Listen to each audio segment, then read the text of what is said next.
Yeah. What's up?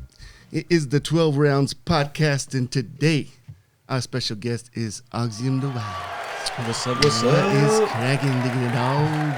Much, man. Just trying to stay awake right now. Stay alive. Yeah. Stay alive. Today's been kind of one of those days that feels like we should just be inside watching Netflix, like eating popcorn or something. Absolutely. Right? Yeah. No, I don't want to be going out running errands right now. Right. I mean, I'm in my sweatpants. I don't know if you can see I'm in my comfy clothes we right can zoom now. in. We can zoom in if you want to. You know what I'm saying? We got cameras live on action right now. So Axiom The Wyze, man. I always say Axiom. Am I pronouncing it right? It's Axiom. But Axiom. Okay. Yeah. Axiom The Wyze. Yeah. And you're Frenching it up too much. Yeah, Axiom. I feel like throw some accent in there, you know what I'm saying, and make it feel right. Axiom The Wyze. You know, it feels like it should be like that, you know what I'm saying? It's fancy, yeah. It's fancy. Like, I feel like I should be, you know what I'm saying, sitting like this. Yeah. Hell yeah, welcome to the show, man. Got a lot of stuff that I want to talk about with you. I know your views and the way you approach things kind of align with what we got going on here on 12 Rounds. That's one of the reasons I wanted to have you on. And like I tell everybody, like, I don't know how many, if you've watched any episodes, but I'm always like, I've been wanting to get you in here, man. And like, I'm glad I finally got you in here, but it's real because I created a list, bro, and I have the list. And I check mark them all, you know what I'm saying? So that way everybody, you know, even I even got stuff going on for like next season, bro. Like, Oh yeah. You know what I'm saying? But yeah, thanks for having me, man. I appreciate it. To keep you're not check marked yet because we ain't done yet. Yeah. We can get we can get a couple more of these here pretty soon. Oh yeah. Got a couple of these guys coming into town. Oh yeah. Well, you see I got we won't say anything out loud, but you can see who I wanted to get in here next season. Yeah. But so this is towards the end of this season, man. You're one of the last guests before we wrap up this All season. right, let's go out with a bang. You know what yeah. I'm saying? And it works just perfect because I know. So you're a music artist, but besides that, you also do Muay Thai. Yeah. So and I know it's been 3 years or something? 2 years? 2 years with a 5-month break. So that you've been into it. So what kind of fueled that decision, and where have you gone, like with your brain, like where have you gone from the time you started to now? Oh man, leaps and bounds better in mental health, I'll tell you that much.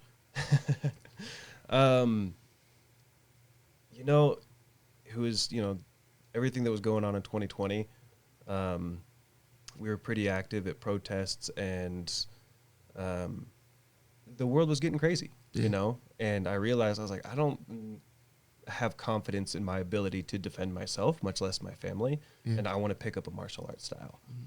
I want that confidence. I want to have it in my brain that I can handle scenarios. Yeah. And so I looked all over the Treasure Valley for a gym, talked to people who've been training at different places, and I landed at SBG. And I was like, well, let's give these guys a shot. Is that an acronym? Straight Blast Gym. Yeah. And their approach to martial arts was very friendly. It was very approachable, right? Yeah. So me not knowing anything, I felt comfortable on day one. And getting in there and just going through the training with everybody, so last year I dislocated my knee at a seminar, and the amount of people from the gym that checked in on me on a regular basis, hey, hope you get, that kind of camaraderie of people. Like, you're not just showing up to a gym, lifting weights and leaving. You have people that look forward to seeing you. You have conversation. It is. And you're really building what their motto is: one tribe, one vibe. Oh, nice. And it is a tribe of people. Even the jiu-jitsu guys with the Muay Thai guys, like, there's a lot of camaraderie there. Like, it doesn't have to be the same sport, but we're understanding a lot of the same principles of the struggles that we're going through, and why we're here. We want to keep pushing. We do have crazy lives, and we need to get some aggression out, or we want to build our confidence, or we just want better cardio, whatever it is, but we're showing up, right? And that's such a huge part of martial arts or any self-discipline is just show up. Yeah. You know, you don't have to be in the best shape of your life to start doing this. In fact, there's people all sizes and ranges, and men, women, and I get my ass kicked by women all the time. Like, there's some insane talent there. Yeah. And it's just a ton of fun to grow with a group of people. Yeah. And it's cool, man, because those are the types of things that that help you through just basic life. You know what I'm saying? Like, just showing up, like, is one of my huge, like, sayings, especially to my children. You know, like, all you got to do is show up. Mm-hmm. You show up, and you'll find that things will happen for you. You know what I'm saying? But they're not going to happen if you're not there. You know what I'm saying? Like, getting through college. You know, I got my second to oldest daughter in college right now, and I was like, well, you know, because she, you know, it's hard to learn time management and all that stuff when you're doing college. Plus, she's got her hands full. She teaches music and she does other stuff on the side besides college, right? Yeah. But I told her, once you manage your time well and you just show up, you'll find that things will, like, just happen for you. You know what I mean? And, you know, like when I was in college, you know, we were doing it together, right? Yeah.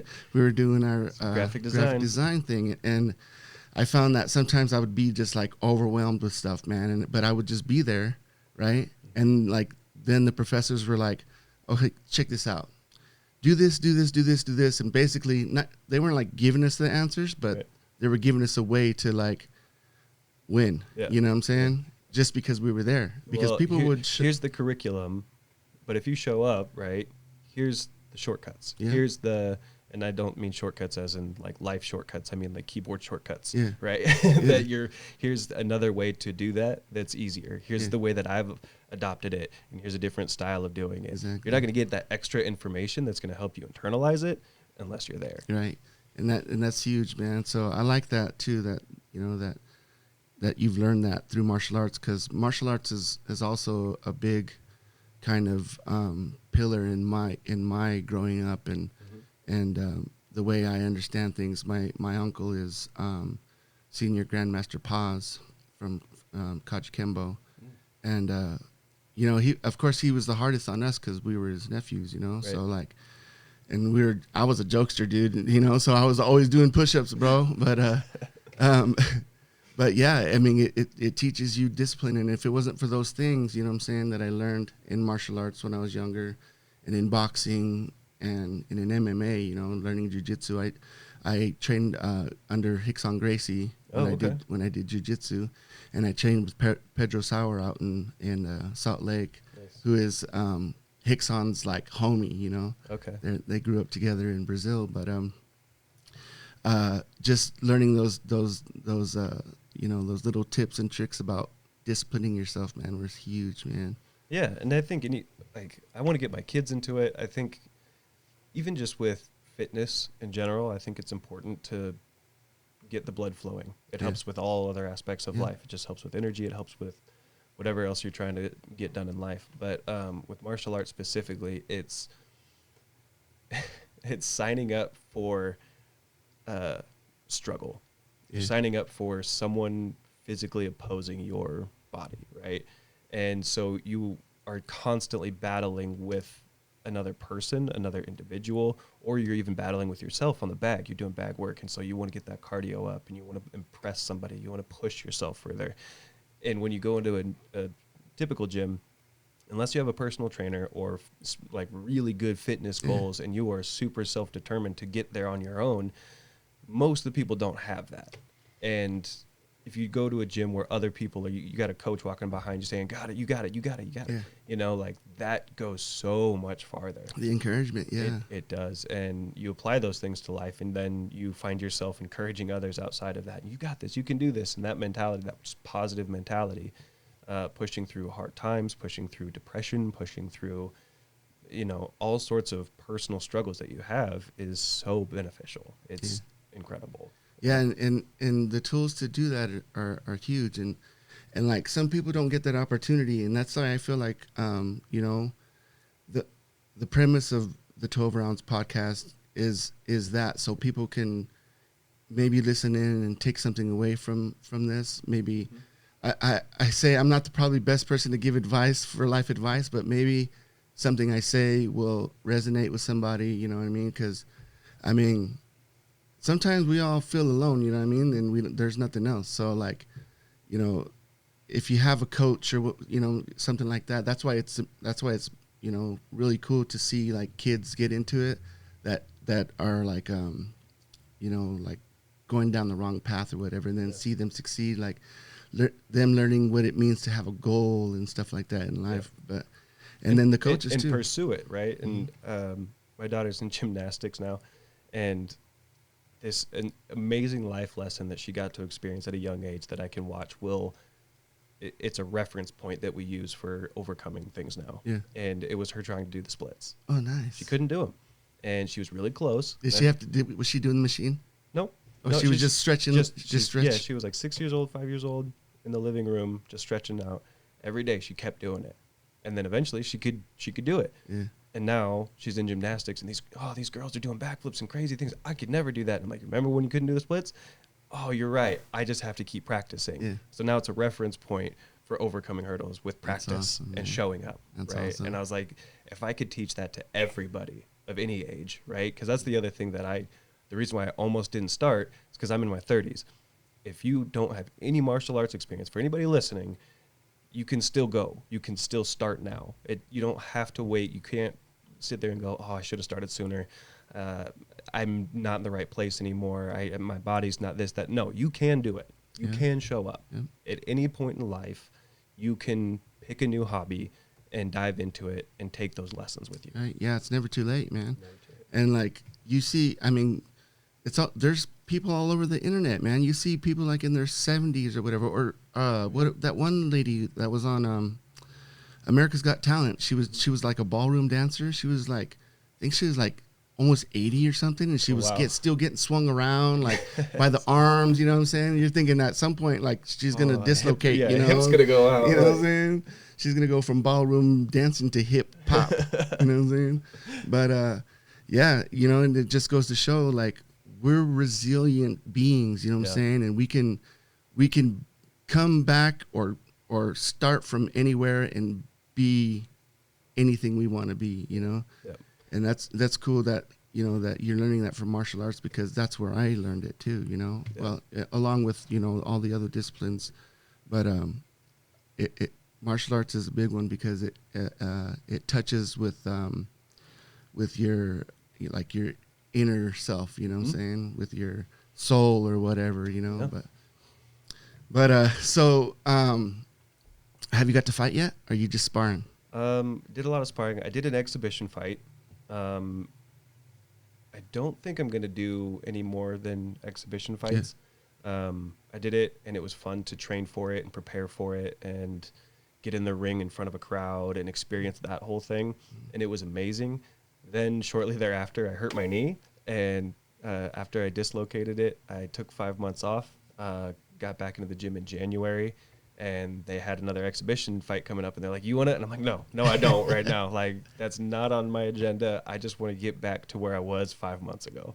Isn't it crazy, the difference between performing like that in front of a crowd and performing like music in front of a crowd? Yeah. It was so wild, too, because I was like, this is going to be easy because I don't have to remember any lyrics. Yeah. All I have to do is just remember to throw my hands. Like, just keep throwing, you know what I'm saying? Yeah. Maybe freaking little front kick or freaking roundhouse. Oh, you can feel the bumps on my shin right now from these seminars. Oh, my goodness. Yeah. From checking kicks or from delivering kicks? So one of them specifically, Jake, if you're watching this, I'm going to call you out. He blocked wrong, unfortunately, and dropped his elbow right on my ankle as I was kicking. And then I think I caught a knee a couple other times. But yeah, it's mostly from checking kicks. Right? So you're kicking and someone's shin just pops up and you're just like, dude, this is stupid. Why are we doing this? But isn't it crazy? Like, the more that happens, like, the less it hurts, you know? Like, oh yeah. I mean, it's always going to hurt, but like the less it like affects you, I guess I would say. Yeah. And honestly, skateboarders, like there's a handful of skateboarders who are in the Muay Thai program, and they have the most calloused shins from getting their shins beat up from skateboards all the time that it's like, dude, they'll check kicks all day without pads. Like, they don't even care. Right. It's like, dude, I've had a skateboard right here, bro. Yeah, they're just whacking away at it. So it's like their shins are calcified, they're built up, all of that, and it's like, dude, I don't want to fight the skaters. That's funny, man. So before we change subjects, why don't we give a shout out to your gym, man, and tell people where to go to find them, and if they want to be a part of that. SBG Idaho. There's a handful of other locations all around the world, actually. But SBG Idaho Straight Blast Gym, downtown Boise, super great coaches there. Go talk to Jesse. Go talk to Joe, Jaime, anybody. Great people, great program for sure. Yeah. So the seminar we did yesterday and today, they brought in coaches from San Antonio, and they have medals of winning championships all around the world and in Thailand doing Thai, so it's very traditional Thai fighting. And we got to bring them in, and they taught a seminar this weekend. So you're learning from not only your own coaches, but they'll bring in other coaches. And the best part is you see all of your coaches front and center asking the most questions, right? They're still learning. So there's not this mentality of coach knows everything and he's going to, tell you what to do. It's like, no, he's still learning and he still wants to improve. And that's what it is, right? Is you're never done learning. I feel like it's that way with any sort of art, whether it be, visual art or, what I'm saying, like with music or whatever, like you can never stop learning. You're always learning something new. Yeah. And I think those are the things that attract people with creative minds, is like that kind of, what do you call it? That kind of thing that will never end. You know what I mean? Like you can always build on it. You can always improve it and learn stuff. But yeah, that's the way it is with music and your music, man. You four complete albums. 1, 2, I think 4. Yeah. 4. Yeah. So let's talk about before the first album. Before you said, look, I wanna do music. I know, your music kind of reflects like your life and like situations around you and stuff like that. So let's go back before Axiom The Wyze was Axiom The Wyze and the guy who was just like, I want to do that. Yeah. It was actually while we were at Stevens Henniger. Yeah. We're going to school, talking to a bunch of different people, but I mentioned to, I don't know if remember Sergio? Little R&B dude. Oh yeah, he was a singer, huh? Yeah. I think Christian also knows Navarro. Yeah, I think Navarro knows him too. So that's right. Because I was always writing raps, and it was mostly just like I was writing poetry, and sometimes I'd put it over a beat, but I was still very iffy about it. And I was like, wouldn't it be cool if? And then I got to Stevens Henniger and met Mike, who was doing a bunch of shows at that time. He had the Congregation. And so he kind of was all over Boise's hip-hop scene. And I was like, cool, this is what it looks like locally. That was my first experience to see what it looked like locally. Yeah. Because other than that, it was what I was getting on the radio, and then me YouTubing things. Yeah. And which is like mainstream freaking like stuff that, is dictated by the execs and stuff like that. Well, and yeah, so once you start digging underground, that's where LimeWire came in, right? And you're getting the albums that you weren't even supposed to be released, But I was watching these guys do it, and I talked to my buddy Sergio, and like, yeah, check this out. And he's like, you should record that. And I was like, you think so? And got started recording with Mike, and I was very green, obviously.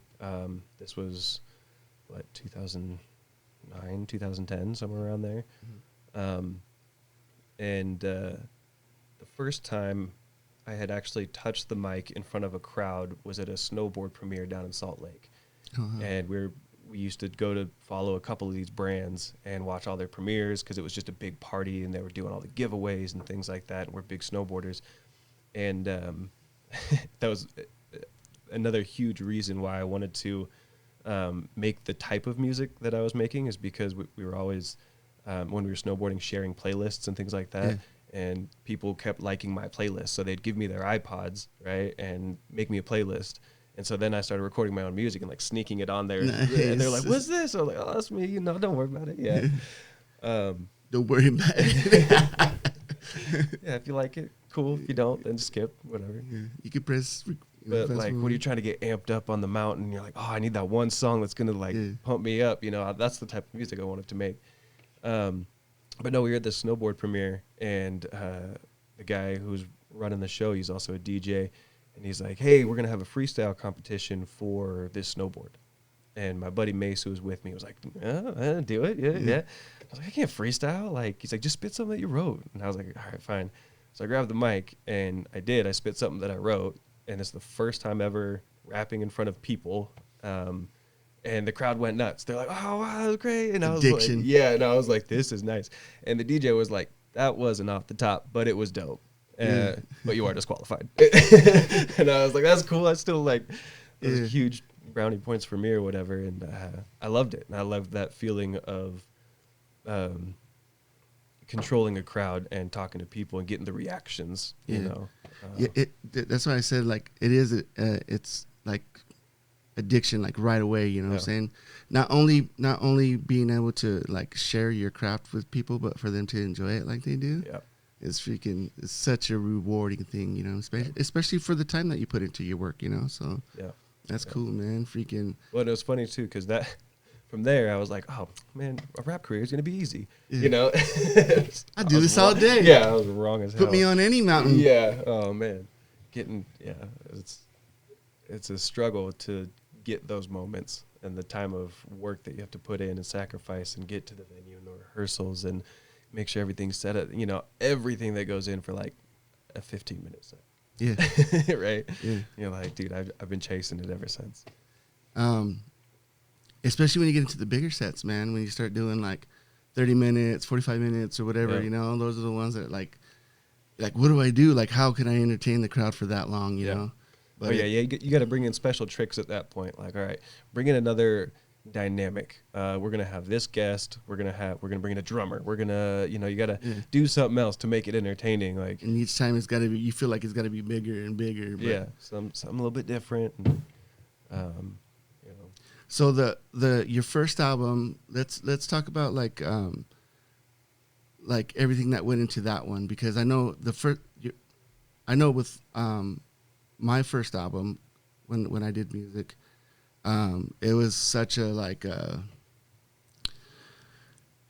don't know, it was like a eye opener, I guess, to how much it would take, and then the songs that were involved, and the first album that I ever did is not available anymore. It used to be available, but I did it with my younger brother, but he passed away, and after he passed away, I basically pulled everything and the opportunities to get it. But I remember all the things that went into that. So I'd like to hear your story on your first album, like everything that went into, like as far as recording, writing, all that. Yeah. Mike always told us making music's the easy part. It's everything that happens after you release the music, where it becomes getting people to hear it, getting people to actually listen to it. Those are two different things. Yeah. Getting it in front of people, the marketing and everything that you have to do to make sure it's a successful release and all of that. And so we weren't even there yet. We knew that we had to climb that mountain. The first thing was just to record a whole bunch of music and see what happens with it. And the music that we were making was, at that time, I needed to prove myself. This is like, I'm just getting started. So I need to bring the best version of myself. And I always had this vision of a sound that I wanted to create, a certain vibe that involved a certain sound of beat. It involved a certain inflection on my part. And the funny thing was, is the first, handful of songs we made, it was just like, I don't like my voice. Like I needed. It sounds weird. Yeah, like I need to switch something up, or do I go a little gravelly? Do I need to go harder? Do I need to try singing? I needed to find what it was. And so a lot of that early stuff was all experimental, and it was like, I'm trying to find it. I know what it is in my head, but I didn't know the producers that made the beats that I wanted. And so it was really just recording over what was available. Yeah. And at that time it was like there was 2 or 3 different websites, like Shadowville, I think was one of them, where we all like downloaded our beats from and everything, because we didn't know a bunch of producers. They had at the this tags point. on them. Yeah, yeah, they're covered in tags, and you know, and so it was really just trying to figure out. Some people were trying to figure, because I recorded with Andy O, I recorded with ATG, I recorded with Clev, I recorded with Zero, and that was the Earthlings crew. But before we even did all that, we were trying to figure out, like, what is our style? What is our own unique voice? What do we bring into the table? And the funny thing is there was so much whack rap, and there always will be, but like, I'm a hip hop artist, but the genre of music I hate the most artists in is hip hop. It's crazy, right? Yeah, and it's like I love all different genres of music, but the people I just like have a disdain for the most, they're all hip hop artists. I know. I think that's crazy. I'm the same way, dude. I'm like, how do I not, like, I should be more involved with that, but it's like I'm repelled, bro. You know what I'm saying? Like, right. And we'll get to me getting over that too, but when I was first making music, I was like, I'm just going to talk trash on whack rappers, right? So that was the content. It wasn't, you know, let me tell you about my life, let me tell you about my struggles, let me get real with you. It was very much like, I'm going to talk shit on all this whack rap. And that was pretty much every song, was just a different angle of talking trash on whack rappers. Because it was like, that's what I needed to do to show people, hey, I don't approve of that style. Yeah. That's not me. I'm in this lane of raw, rugged hip hop. I love that East Coast shit. Give me some grimy boom bap beats, and I'm gonna give you some clever lyrics talking shit. And that's what it was. And that's what the project turned out to be. And even when I released it, I was like, that's not what I'm going for. But I'm not gonna not release the music because it's not there yet. And I knew it was gonna take me several albums to get there. I think I didn't finally get to that vibe that I was creating until probably Stay True. See, and that's what I mean. I respect that about you, that you put it out, even though you knew at that time that, you know, that you could have, you know, elevated it or whatever. You know what I'm saying? Because, as artists, I mean, we could be our worst critics, right? Yeah. We could just sit there and freaking smash ourselves and never really move forward because we're trying to do better than we did, and then next, you know, we'll get to the next level, and then I could do better than that, and then you're like basically stagnant, thinking you're gonna always elevate, but you're not really doing anything because you're not. Right. You can't. You get into this. I call it analysis paralysis, right? Yeah. And you just start over analyzing everything, and then to the point where you just don't release anything. Yeah. To the point where it's like it's never gonna be good enough. So then you either scrap that and move on to another song, or then you do the same thing with that song. You're like, it's just, I've spent too much time on it. And then you have like, okay, I like 2 songs, but I have 12 that I made. I might as well just not put them out. Yeah. You know, I know people like that, and it's unfortunate. Or in 2020, you know, a lot of the people that I respect went back through their catalogs and started analyzing their music. They're like, if I said some things that I need to be made aware of that I should probably take off the shelf.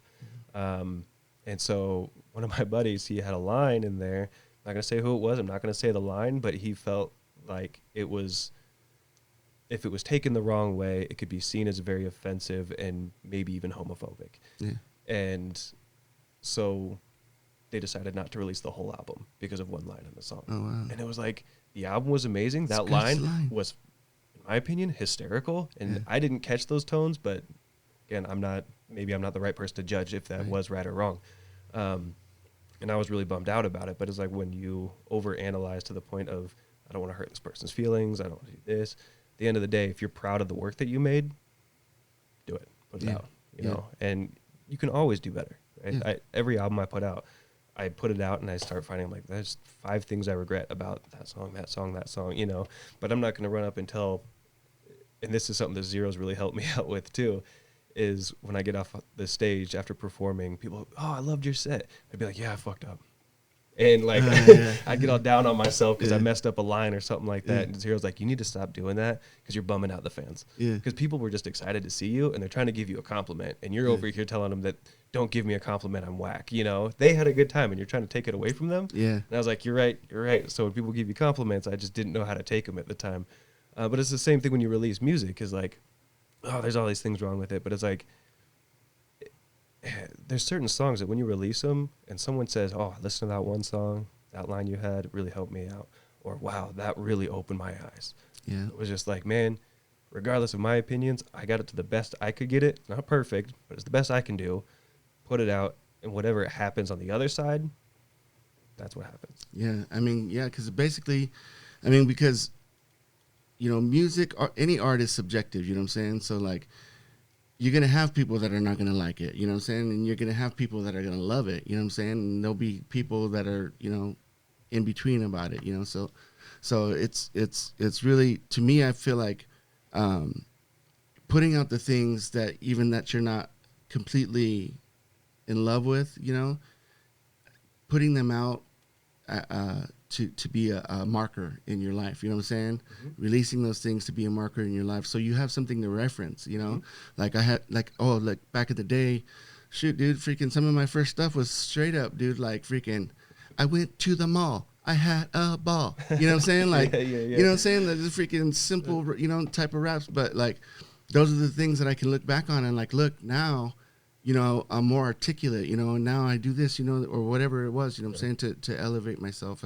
as an artist, you know, and maybe I'm not to the level as this guy over here or this guy over here, but like, it's not a test between me and another guy. It's a test between myself. And we were talking about that earlier. That's the way martial arts is too. And I also, you know, like to reference the game of golf, you know, as the way you should live your life, you know what I mean? Like, it's only you know, your iron in that ball, and no one else has control over your swing and where that ball goes but you, you know? So it's cool, man, you know, that that you realize that, because just like you said, you know, a lot of people like that too, and so do I, that are just so hard on themselves, they never release anything. And they're amazing artists, and there's nothing wrong with the content they've created or anything like that. They just choose not to do it. And it's up to them. You know what I mean? You can't like make them do anything, but. Well, and it comes down to a lot of different factors, but it comes down to managing expectations, right? And it's like, well, I'm going to work on the best album and it's going to get to this perfect point. Great. Then what do you expect that to do? Yeah. You know, and what's different about that version of the album than the version that you're not comfortable with putting out? Are you going to have to, do you think there's going to be two different outcomes there? Because you made it to the point where you think it's perfect, and then you're going to put it out, and do you think you're going to be famous? Do you think you're going to get signed? What's the goal? What are you going to do with it? Or is the goal to just make music and put it out? I fell in love with the music making process, not the end product. Right? The end product is like, if it's clean, it's so, and I'm guilty of this, which is hysterical, because me and Andy, we balance each other out so perfect, because I'm just like, I'll lay it down, the technician will take care of it, and whatever. So record a verse, throw the next song on, record a verse, throw the next song on, record a verse. Like, you don't want to do 3 or 4 takes? Like, no, just first take, let's go. Like, because I just love making the music, you know? And then Andy on the other side is like, let's re-record this one verse 100 times to make sure it's exactly what we want it to be, and so precise. I'm like, we spent 6 hours in here and we didn't do anything today.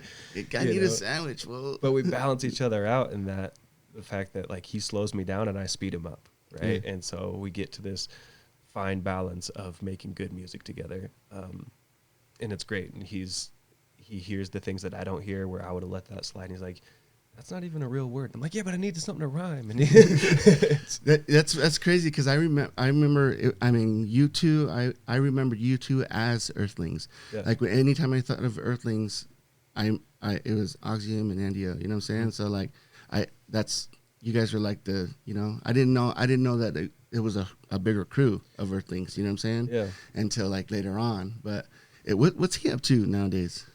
He's DJing. He's DJing. He's still got his day job, writing. I started this monthly hip hop down at the Neurolux, and I was like, I need a DJ, man, and someone to come play all the artist sets. And so he's been making a lot of music. He's been going through some crazy stuff himself, and I was super, super happy to see that he turned to music to get that out of him, you know, because some people turn to vices that aren't so healthy. And the fact which is easy these days, man. Like, it's super easy, you know. But yeah, he was telling me about this situation, and then he showed me this song, and I was just like, oh my God, I'm so sorry that you're going through this, you're making such beautiful music right now, and please don't overanalyze it and not put it out. Like, isn't it crazy? Like the how pain or like struggles kind of like just like mold like music that will touch people. You know what I mean? Like, I can't even remember what episode it was, but we were talking about that. I think I was talking about it with Navarro, but I don't remember if it was John Mayer, but it was somebody like that said that he would get himself into relationships that he knew that wouldn't go anywhere, and then have the breakup, and be able to write music. You know what I'm saying? Like use that pain or whatever to write music. See, that's Is that dangerous. narcissism? Yeah, that's hurting other people on purpose for the sake of your music, man. Like, don't intend to hurt people. Like, that's see, and that's what I'm saying. You can't quote me because I don't remember who it was, but John Mayer's a piece of shit. But you know what I'm saying? Like, down with John Mayer. But but like, yeah, there's Immortal Technique talks about it too, like making himself physically hungry, right? To the point where he's now in a different mindset to write rhymes. And KRS talks about it like you are preparing your mind just the same as you're preparing your stomach when you're making a meal, right? And there's preparations that you can do. And some people love to dive into the emotional side of it and can't wait till they go through a breakup so they can write a good song. Or and there's some people who make such beautiful music, but they thrive off negative energy to make that music that they can't get themselves out of these negative holes. But they have great music, and it's like, well, what's the toss up here? You could turn your life around if you wanted to, but your music would be different for sure.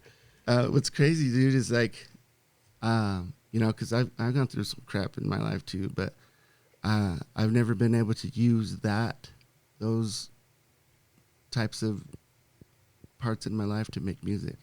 Like I just don't feel like I can create something at all when I'm feeling you know, down or whatever, or if I'm going through something or whatever.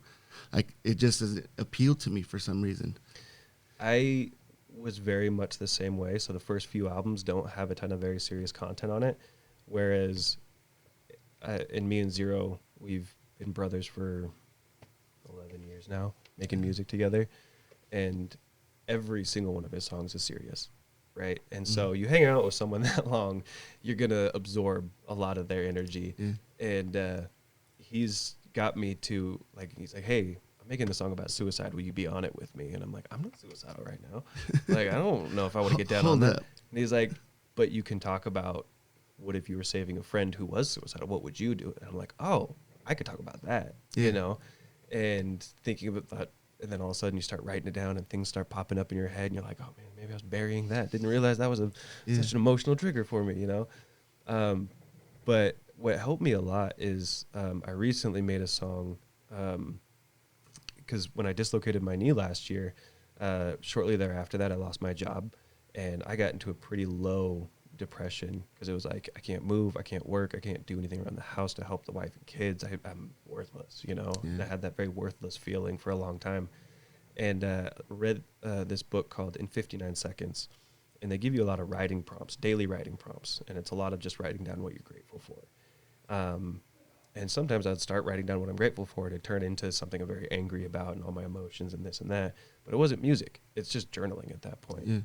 And I really wanted to make a song that talked about how hard it was to deal with that. But I didn't want to write about it when I was in it, you know? And it was hard because I was just like, man, these feelings suck. It's just anger. It's not intelligent. It's not rhyming. That doesn't have to be anything. It's just raw emotion. And then when I started coming out of it, I think due to the writing prompts and working through it and good friends in my life and good family and everything like that, I looked back at those notes and I was like, there is so much emotion here that I could make a song out of now. That I had the material that I wanted to talk about that was right there. And so it really wrote itself at that point. And I was like, cool, this is the easiest song I've had to write because here's the outline. It's, I think maybe that's what it is, huh? Is that when we're in the moment, we can't really like internalize it or verbalize it or whatever until we're out of it, you know, and then we can reflect on it and then write something. Because most of the time, once you get out of it, you're like, good, it's behind me. I never want to look that way again. Yeah. I'm over it. I'm not feeling that way. But what helps me is to go back and analyze, well, how did that happen? Why did it happen? Are there things that I could do differently that when something bad happens in my life that I can avoid this downward spiral, you know? And I think very analytical like that, to where it's like, oh, depression's not fun. Yeah. How can we make sure that doesn't happen again? Saying? Like, okay, maybe change my eating habits, maybe change some dieting and exercising habits. And everybody's susceptible, man. You know what I'm saying? Like, no one is freaking immune to, you know, becoming depressed or having a depressive moment or whatever. You know what I'm saying? Like, it's funny because it's starting to become more common, especially when, like, Tony G was on, and he was kind of in the same place. He broke his leg, and he kind of fell into it. And then, you know, he was like, okay, well, I got to do something where I can maximize this freaking, you know, this down, you know, something that happened bad to me, and make it something good, you know. And so it's kind of crazy. The same thing happened to me, man. I freaking, I don't know if you remember, but I couldn't walk right when we were going to college, when we were doing our graphic design thing. I had broken my leg in 2 places. I fell off of like an awning thing. I was on a roof that was above another roof, and I freaking slid down, and the roof below was a flat roof, and it had the insulation in it. So when I was sliding down the roof, because it was like snowing and raining. Was there alcohol involved? No, I was at work, bro. I was at work. And it was funny because no one else wanted to go out there and get this done. The guys that were out there before left a piece of the roof open, right? Yeah. And it was the TPO, like thermoplastic stuff. Okay. That white stuff, that membrane stuff. And they sent me and 2 of the guys out there to wrap it up, and it was raining that day, and it wasn't supposed to snow, but I got up there, and the part that I was on, it wasn't high, right? So it was like probably like 4 feet, you know. But from the eave of this roof right here was like about 4 feet drop to the next roof. But then all the way up to the top was about 20 feet. So I was sliding for 20 feet. So I was gaining hella momentum, dude.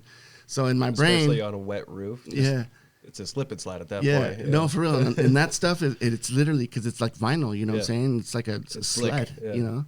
And so, and, you know, in my brain, you know, with all, you know, doing martial arts and everything, I thought, oh, the tuck and roll. As soon as I hit, let my knees relax and just roll them over, you know? Well, when I hit, my foot stuck inside the insulation, bro.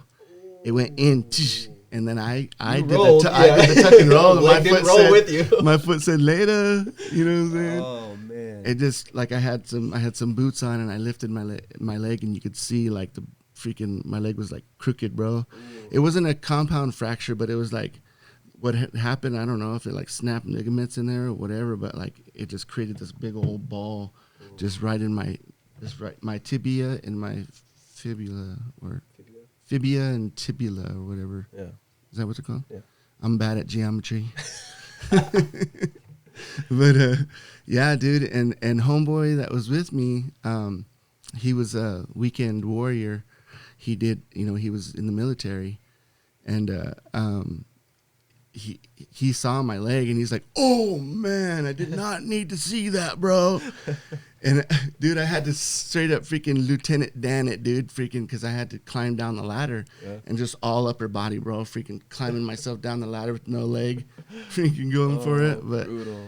Yeah, man, I was in the same place, like when you hurt your knee, like I couldn't get up and do things around the house. I was basically just on the couch, and like, you know, as the type of people we are, you know, it gets us in a freaking depressive state when we can't do nothing. We can't help out, and we feel, you know, worthless or whatever, and then we're not at work anymore. And well, and it was crazy I've never had a fitness goal that was to get back to the gym. Every fitness goal is once you're in the gym, you do these things. The fitness goal that I had was get back to the gym. Yeah. So tons of physical therapy, all the stretches and exercises and everything you do to build up all the tendons around it. And you're like, wow, there's a lot of different pain. It's like, okay, today's pain is on the left side. Tomorrow's pain is going to be on the right side because of that muscle and that thing. And so you have to rebuild, right, everything in there just to be able to walk through the door of the gym again, you know? And it's like, it takes an insane amount of mental discipline, mental focus, and that's where the battle is, right? Is it's all in the mind at that point, because you don't have the people encouraging you. You don't have people say, you got this, you can do it. And you're like, I just want to stand up without falling over. Right. Like, and get myself a drink of water, you know what I'm saying? Without being like, could somebody give me a drink of water, you know? Or like, all right, now I have to tie up my leg and get the crutches out. And then like, and you just sit down finally and I have to go to the bathroom. Bro, check this out. So when that was happening to me, me and my wife, we went to go eat sushi, and I was on my crutches and everything, and it was raining that day too, and we went into you just get PTSD around rain now. the sushi joint, dude. I'm there and freaking, and you know, everybody's walking through with their wet feet and stuff, and I didn't even think about my crutches slipping. Yeah. But I was getting ready to take a step, and I put my crutches down, and boom. Like, I literally went up and fell down, dude. And this is what's crazy. Like, some dude out of nowhere, dude, he was like, freaking just lifted me up like nothing, bro. Like I was a little kid to him. Big old dude, man. He just lifted me right up, freaking picked me up. And I was like looking around like, what the crap? And my wife was tripping. She's like, are you all right? Everybody's like, you all right? And the dude's like, hey, man, you all right, man? And I was like, yeah. And he was getting ready to leave, but I never saw him before, bro. Yeah. And I thought, man, how crazy is that, dude? Guardian angel right there. Yeah, it's for real, dude, because I hit hard, bro. Yeah. But as soon as I hit, he lifted me up, dude. Yeah. He picked me up. Like, you hit and bounce back up? How'd bro, that happen? I'm 200 plus pounds, and this guy just straight up just freaking, like I was, like, like I was a 5-year-old child, bro. Yeah. I should have made a noise, but yeah, man. So, you know, definitely we talk about, like, you know, the difference in from when you start and, you know, the evolution. Your new album, Midas. Let's talk about the gold hands, man, and those gold hands that wrote this album. And yeah, Midas was that was a fun one. That was actually the first one that I fully recorded at my house, because I was recording most of it in 2020. All the studios that I usually went to shut down, moved. Everyone had a lifestyle change, you know? Yeah. And so I was like, well... toilet paper and freaking separation. I was sitting in my mountain of toilet paper and... no, but that was, again, all the protests, all the civil uprising that was going on, and... a lot of it was just a lot of realizations that were happening in the community, that they were like, oh, we thought we could trust these people, and now we can't. We thought the world operated this way, and it doesn't. And we thought the government wouldn't lie to us, and they do. And we thought that people were good when they're not. And a lot of it, I really just wanted to talk about it all.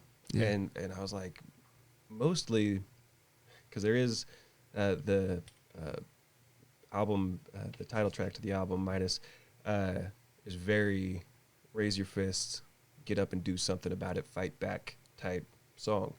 A lot of the other songs on there are just either reminiscent about better times when we could get along, or what does the future look like now that we all hate each other?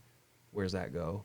And so I wanted to just address a lot of those things that were going on.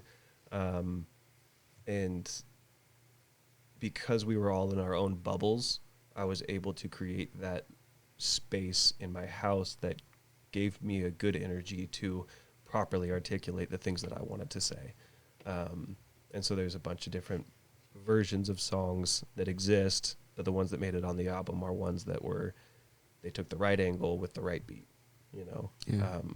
'Cause you don't want to, never mind. But, yeah, and it was a lot of fun to be able to create while no one else was creating, or we couldn't go out and perform, right? And so it was like, man, there's all this pent-up music energy that I need to do something with. And so we tried the virtual shows and stuff, which I was not a fan of. But yeah, so then my buddy, we went and did a photo shoot. That was actually at Resurrected Tattoo. And one of the things I like doing with my albums is trying to have a theme that I can tie in throughout the whole thing. And Andy is way better at it than I am, the way he reuses sounds throughout to make the whole album in sync with itself. It's one piece of art, right? Cohesive. Cohesive. And I've been learning from him to try to do that better, and I really try to adopt that with Midas. And Midas, the story of Midas, everything he touched turns to gold, and how that sounds dope, but it was a curse that he couldn't touch his loved ones. He couldn't have any interaction with people, so he was isolated on his own golden island, right? And that's kind of how we felt. It was like, what good is having all the toilet paper in the world if you're just by yourself at home, and you really analyzed your relationships and your friendships, and you checked on the people that mattered most to you. And so at the end of Midas, he breaks the curse, and the first thing he does is gets his daughter back. And so it's this struggle of isolation.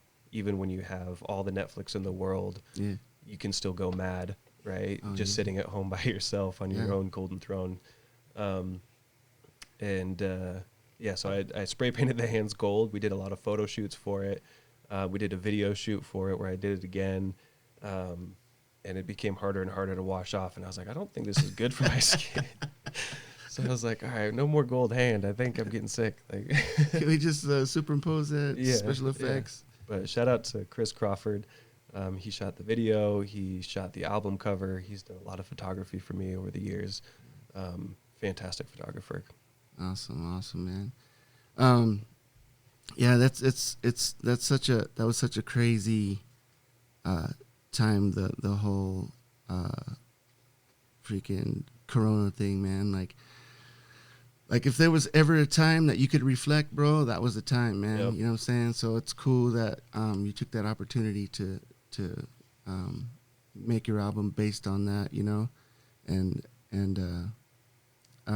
create something freaking pretty badass, man. Especially the whole idea, like just how you said, like the story of King Midas or whatever, is cool in itself, but like to use that base, and then especially the time that it was created in, like because everybody knows how it felt at that time, bro. Like isolated or not isolated or whatever. Like even if you had your wife or whatever, it still felt like you were trapped, man. You know what I mean? But well, that's again, when we talk about reference points, that's gonna be. I'm excited to look back at this album in 10 years and be like, man, look at all the crazy things we were going on, or look at how easy things were compared to, like you don't know, but I'm excited to see how it ages and re-listen to a lot of those songs. But we also do, me and Zero do occasional speaking gigs at schools where we talk about hip hop, and one of the things that we talk about is creative writing, and how creative writing is such a great tool for mental health and just being able to, and like just write, journal. I always encourage everybody, keep a journal. You don't have to share it with anybody, but keep a journal so you're writing down your thoughts. And my goal is to communicate that everybody has a unique perspective. Everybody's got their own story to share from a different angle. And so one of the things I like using is 2020, because it was such a standout moment to everybody that I'm like, if I ask, there's a room of 50 kids, if I ask all of you to write me a paper on what you went through in 2020, I'm going to have 50 completely different papers. And you're all talking about the same thing. Yeah. That's the perspective that you guys need to adapt to life, that you do have your own unique point of view. We're all connected too. And it's all about the same thing, right? Yeah. We all exist together, right? So they're all A's. If you do the project, it's an A, right? Yeah. It's not about if you show up, right? Call back. And that's the thing. It's just acknowledge that, and acknowledge that you are more valuable than you think you are. You are there are no limits to what you can do. And starting with things like journaling is one of those key habits that I try to instill in everybody. Is just write. Yeah. Man, that's freaking awesome, man, that that you're out there, teaching people about this, man. And it's people like you and Zero who go and teach people about these things who make, our community a better place and stuff like that, man. So much props for that, doggy dog. Appreciate and with that, I would like you to talk about anything you got going on new, and then I want you to drop your handles, and then drop your club handle again. And yeah. So we started these monthly hip-hop nights at the Neurolux, another way to get the community together.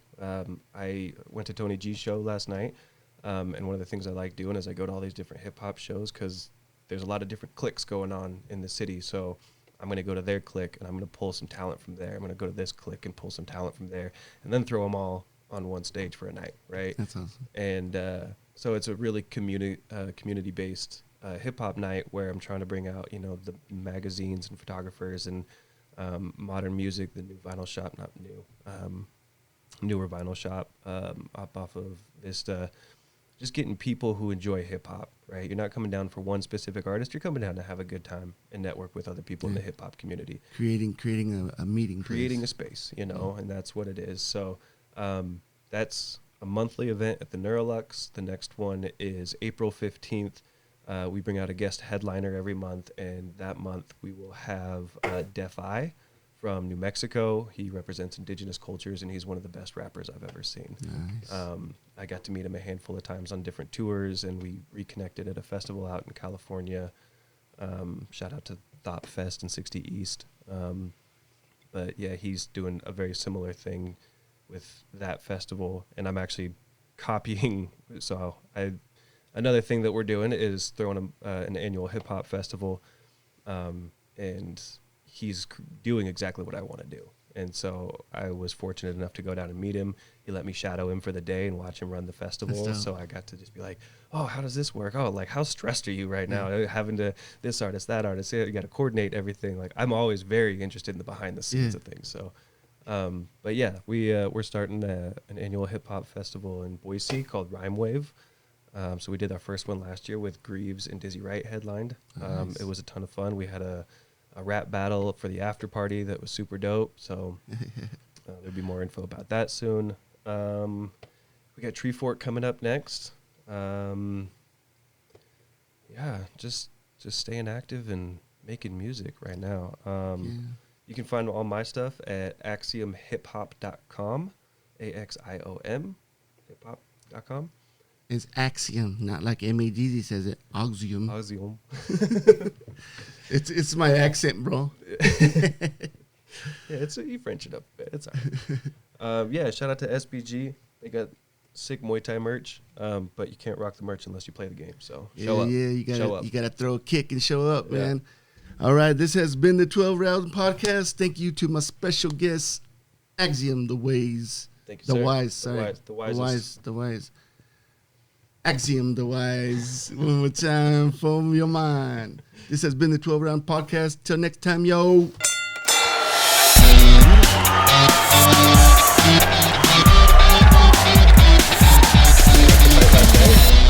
I watched some of the prelims, but like I was saying, this week